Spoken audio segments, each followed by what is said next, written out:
Atenção, silêncio, no ar. Uma vida na onda do rádio.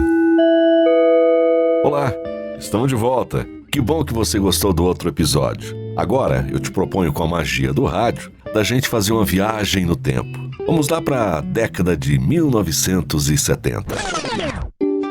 O sol ainda nem tinha nascido. Alguns sons familiares davam conta de que um novo dia estava começando. Aquele barulhinho de café passando pelo coador, caindo no bule, misturando com um cheiro de comida sendo preparada. Era muito cedo, mas minha mãe já estava preparando o almoço dos meus irmãos que iriam trabalhar na roça. Para você se localizar, eu estou falando de São Joaquim da Barra, da região de Ribeirão Preto. Nessa época o trabalho na cidade era muito escasso e muitos jovens ganhavam o pão de cada dia enfrentando o serviço braçal. Eles só iriam comer lá pelas 10 horas da manhã, daí o apelido de boia fria, triste referência ao fato da comida que era preparada tão cedo ficasse fria na hora de comer. Eu tinha o privilégio de continuar na cama, afinal era o caçula, e a minha obrigação, a de ir para o colégio, só começaria mais tarde. Eu lembro das noites de inverno, as noites eram longas e quando o sol começava a sair, era outro astro que me acordava. Sua Majestade, o rádio. Vinha dali o som que me despertava. Aos poucos, timidamente, ia ganhando volume e a movimentação começava. Clique, era o rádio sendo ligado. E lá vinha o locutor chamando todo mundo. Olha a hora, 5h25. Ô gordo, ainda não levantou? Rufino, joga água nele. O Rufino era o operador de som que parecia se divertir bastante com aquele pedido e jogava água. Vai, rapaz, sai fora água nele. Joga mais água. Vai. Eu, sozinho na cama, ficava rindo. Agora são 5h13 em São Paulo, 5h13. E ao som do Zé Bétio, começava mais um dia. Quase todos os moradores da minha casa iam para o trabalho e eu, caçula de 7 irmãos, me preparava para ir para o colégio. Nessa época, a curiosidade infantil era muito aguçada em mim. Misturada com inocência, acabei por fazer o que minha mãe definia como arte. Não aquela arte de expressar os dotes artísticos, mas sim o de fazer estripulias. Sempre que acabava um programa, eu ficava olhando para o rádio, imaginando onde iriam todas aquelas pessoas. Será que eram minúsculas? Moravam dentro do rádio? Um dia a curiosidade foi maior e eu peguei uma chave de fenda e abri a parte de trás do rádio para ver os homenzinhos lá dentro. Que decepção. Não tinha ninguém. Levei uma bronca da minha mãe, pois tinha feito toda a operação com o aparelho ligado. Não me feri, mas levei um choque de qualquer forma. Porque, em vez de uma pequena cidade, eu vi aquele monte de válvulas, transistores. Corri os anos 60 e eu não entendia bem o que estava acontecendo com o país, mas existia um medo velado, conversas ao pé do ouvido. Eu tinha medo de uns tais comunistas que todo mundo falavam, que comiam crianças.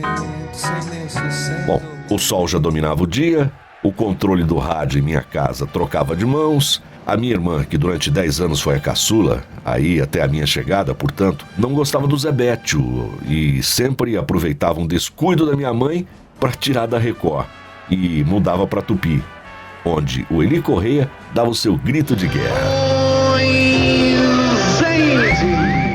No grupo escolar, seguíamos uma rotina rígida. Formava-se fila para entrar na classe, cantava-se o hino nacional e começava a nossa luta rumo ao futuro. Muitos daqueles meus amigos não chegariam ao final nem daquele ciclo de estudo. Seriam deslocados para outros afazeres para ajudar na renda das suas casas, das suas famílias, sempre muito simples. O dinheiro era pouco e toda ajuda, bem-vinda. Tínhamos um currículo escolar invejável com aulas extras de francês, música. Vale lembrar que tudo isso num colégio público. Depois de um ciclo de 4 horas, vinha a alegria do retorno para casa. Quando eu chegava, encontrava minha irmã, ajudando minha mãe na luta doméstica, e era dela o controle sobre a estação de rádio que alegrava o ambiente. Nessa época, era muito comum o rádio ocupar um lugar de destaque dentro das casas. A TV ainda era para poucos. Aqueles que tinham televisor dividiam audiência com os vizinhos, onde várias famílias se reuniam para assistir a programação, e desse costume surgiu a expressão televizinho. Lembro que a ditadura corria solta, mas alguns artistas driblavam a censura. Um dos sucessos que se ouvia no rádio nessa época era Wilson Simonal. Moro num país tropical. Essa época foi um período de contradições, transição, mudanças. Deixa eu voltar na minha escola, que era próximo da minha casa. Dava tempo de ouvir com a minha irmã as novidades da época. Vários eram os monstros sagrados daquele veículo. Walter Silva, o Pica-Pau, Enzo de Almeida Passos, Vicente Leporassi e seu Trabuco. Senhoras e senhores amigos da Bandeirantes, muito bom dia. Estamos iniciando... Barros de Alencar com seu programa matinal. Nós não tínhamos TV, mas quem precisava tendo o bondoso televizinho que dividia aquela maravilha com a gente. Beto Rockefeller, do Braulio Pedroso, enterrou de vez os dramalhões recheados de ciganas, príncipes coroados, heróis justiceiros. Daí pra frente as novelas nunca mais foram as mesmas.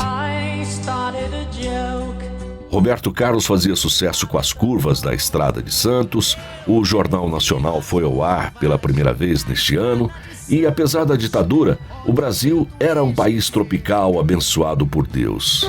E com uma atividade cultural que faz os anos 2000 morrer de inveja.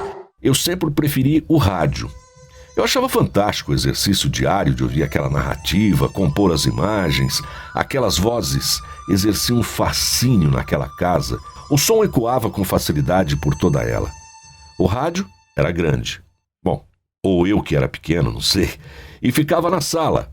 Nem se pensava em aparelhos portáteis. Se por um lado a casa era pequena, o quintal era grande, com horta, frutas. Lá do fundo dava pra gente ouvir.